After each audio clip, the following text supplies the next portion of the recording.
Good evening friends. GST platform के YouTube channel में आप सभी का स्वागत है। जी हाँ फ्रेंड्स, 5 अक्टूबर 2020 यानी कि कल जीएसटी काउंसिल की मीटिंग होने वाली है, जो पहले शेड्यूल थी 19 सितंबर 2020 को।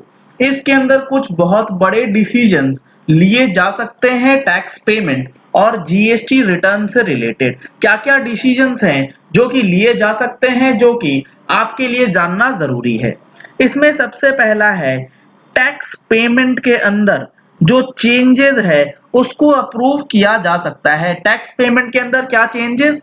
अभी आप पेमेंट का अभी आप पेमेंट करने के लिए या तो नेट बैंकिंग के थ्रू कर सकते हैं, या फिर आप एनईएफटी का मोड या फिर चालान बना करके बैंक जाएंगे तो आप जमा कर पाएंगे। अब इसके अंदर दो ऑप्शंस आपको और दिया जाएगा, यूपीआई मोड के थ्रू और आईएमपीएस मोड। ये दोनों भी अब अप्रूवल के अंदर डाले जा सकते हैं, जिसके तहत आप अपनी टैक्स की पेमेंट जो जीएसटीआर 3B को फाइल करते समय करते हैं, इन दोनों ही फैसिलिटी को यूज कर पाएंगे। तो यूपीआई पेमेंट और आईएमपीएस से जो चालान क्रिएशन में दिक्कत आती है, अपडेशन में दिक्कत आती है, वो खत्म हो जाएगी। अगला जो डिसीजन है वो है जीएसटी रिटर्न फाइलिंग का जो प्रोसेस है उसको लेकर के। यहाँ पर कई लोगों को यह भी पता होगा कि जीएसटी की जो नई रिटर्न सिस्टम आनी थी 1 अक्टूबर से, वो तो आई नहीं। तो अब 30 सितंबर 2020 के बाद जो जीएसटीआर 3B और जीएसटीआर 1 की डेट्स हैं, उनका नोटिफाइड डेट्स तो अभी तक दिया ही नहीं गया है। तो इसीलिए अब जो हमारा जीएसटीआर 3B और जीएसटीआर 1 सिस्टम मार्च 21 तक कंटिन्यू होना है, उसके लिए प्रोसेस और उसके लिए जो ड्यू डेट्स हैं उसको नोटिफाई कर सकती है। उसके अंदर कुछ चेंजेस अगर होंगे तो वो भी बताया जा सकता है। यानी कि मार्च 21 तक जीएसटीआर 3B और जीएसटीआर 1 की फैसिलिटी को एक्सटेंड किए जाने की उम्मीद है, और वो होगा ही, और कोई ऑप्शन है नहीं। तीसरा बड़ा चेंज है जीएसटीआर 1 से रिलेटेड। जी हाँ फ्रेंड्स, अगर आपका टर्नओवर 1.5 करोड़ रुपए से कम है और आपने ऑप्ट किया है कि आप अपनी जीएसटीआर 1 को क्वार्टरली फाइल करना चाहते हैं, तो उसके लिए फिलहाल जो ड्यू डेट होती है वो होती है क्वार्टर एंड होने के बाद, जो नेक्स्ट मंथ है उसकी 31st डे या 30th डे, जो कि लास्ट डे है, उस दिन तक। फॉर एग्जाम्पल, अगर आप अप्रैल, मई और जून की देखें तो उसकी ड्यू डेट 31 जुलाई थी, वो एक्सटेंड हो गई होगी, तो उसके ऊपर मैं नहीं जा रहा। जैसे कि मैं आपको बता दूं, जुलाई, अगस्त, सितंबर की अगर आप देखेंगे तो आप अपनी जीएसटीआर 1 कब तक फाइल कर सकते हैं? 31 अक्टूबर 2020 तक। जबकि जो मंथली फाइलर्स होते हैं उनको अगर रिटर्न फाइल करना है जीएसटीआर 1, तो सितंबर 20 के रिटर्न आपको 11 अक्टूबर तक फाइल करने को कहा जाता है। तो इस गैप को खत्म करने के लिए जो प्रपोजल है काउंसिल के सामने, वो ये है कि जो क्वार्टरली फाइलर्स हैं जीएसटीआर 1 के, वो अब क्वार्टर एंड होने के बाद, यानी कि जुलाई, अगस्त, सितंबर एंड हुआ, तो अक्टूबर महीने में जो आप जीएसटीआर 1 भरेंगे क्वार्टरली, वो 31 अक्टूबर तक ना भर के आपको 13 अक्टूबर तक ही फाइल कर देना है। यानी कि इसकी ड्यू डेट को प्रीपोन किया जा सकता है, पोस्टपोन या एक्सटेंड नहीं, प्रीपोन किया जा सकता है, उसे कम किया जा सकता है। ये करने का कारण क्या है? ये करने का कारण है जीएसटीआर 2B के अंदर जो डेटा है उसको ऑटो पॉपुलेट करवाना, और उसके साथ रिकंसाइल करने में जो परचेजर को दिक्कत आती है, उन सारी दिक्कतों को देखते हुए यहाँ पर ये डिसीजन जो है वो लिया जा सकता है। इसके अलावा जो एक्ट्स के अंदर कुछ अमेंडमेंट्स होने हैं, जैसे कि प्रोसिक्यूशन से रिलेटेड जो परफॉर्मेंस प्रोविजंस हैं उसको चेंज कर सकते हैं। यहाँ पर एक काफी ज्यादा उम्मीद लगाई जा रही है किस चीज की?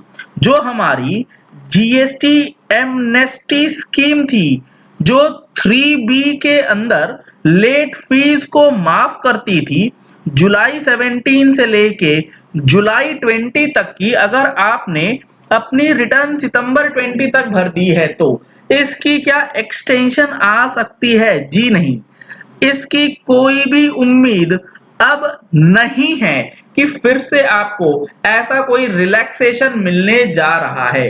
अगर आपने फाइल नहीं किया है तो अब आपके पास सिवाय लेट फीस की फाइलिंग के कोई भी ऑप्शन नहीं मिलेगा। अमनेस्टी स्कीम की डेट फर्दर एक्सटेंड नहीं होने वाली। साथ ही साथ जो हमारा डेट है 16/4 का, 16/4 किस चीज का है? 16/4 कहता है कि आपको अपना इनपुट टैक्स क्रेडिट किसी भी एक पर्टिकुलर फाइनेंशियल ईयर से रिलेटेड जो क्लेम करना है, उसको क्लेम करने के लिए लास्ट डेट है फाइनेंशियल ईयर एंड होने के बाद जो नेक्स्ट फाइनेंशियल ईयर है उसकी सितंबर रिटर्न की 3B जो ड्यू डेट है उस दिन तक। तो यहां पर जो फाइनेंशियल ईयर 1920 के लिए लास्ट डेट है वो है अक्टूबर 20 यानी कि 20 अक्टूबर 2020 की डेट है। क्या इसे फर्दर एक्सटेंड किया जाएगा? नहीं किया जाएगा। इसकी भी चांसेस बेहद ही कम लग रहे हैं। तो आपका अगर इनपुट टैक्स क्रेडिट क्लेम नहीं किया गया है फाइनेंशियल ईयर 1920 से रिलेटेड तो आप उसे 20 अक्टूबर से पहले क्लेम कर लीजिए अपने डेटा को रिकंसाइल करते हुए। अगला जो चेंज है वो रूल 36 सब रूल 4 को लेकर के लोग उम्मीद लगा के बैठे हैं कि रूल 36 सब रूल 4 के अंदर यानी कि जो हमारा 10% वाला कैपिंग वाला प्रोविजन है क्या उसे फर्दर एक्सटेंड किया जाएगा। अभी वो फरवरी से लेके अगस्त तक जो है वो सस्पेंडेड था, वो डेफर्ड था और इन महीनों की इकट्ठा एडजस्टमेंट आपको सितंबर 20 की रिटर्न में करनी है। तो क्या इसे फर्दर डेफर किया जाएगा? जी नहीं। तो ये जो लेट फीस या प्रोसीजरल जो रिलैक्सेशंस हैं वो इस काउंसिल की मीटिंग में आपको नहीं देखने को मिलेंगी क्योंकि यहां पर आपको सिर्फ और सिर्फ प्रोसीजरल चेंजेस और रेट चेंजेस के बारे में इंफॉर्मेशन जो है वो दी जा सकती है। इसके साथ ही साथ एक सबसे इंपॉर्टेंट इंफॉर्मेशन ये निकल के आ रही है कि जीएसटीआर 9 और 9C का न्यू फॉर्मेट वो दिया जा सकता है। बहुत चांसेस हैं कि 9 और 9C का न्यू फॉर्मेट जो है वो पब्लिक डोमेन में अवेलेबल करवाया जाए, उसके बारे में कुछ इंफॉर्मेशन जो है वो निकल सकती है जो फाइनेंशियल ईयर 1920 से रिलेटेड फाइलिंग होनी है। क्योंकि 9 और 9C अभी जिस तरीके से फाइल होना है 18-19 का 19-20 का उस फॉर्मेट में नहीं होगा, उसके लिए नया फॉर्मेट जो है वो तैयार किया जा रहा है। हाँ, यहाँ पर 18-19 की जो एनुअल रिटर्न है उसकी डेट तो 31 अक्टूबर ही है, वो फॉर्मेट अभी चेंज होने भी नहीं जा रहा।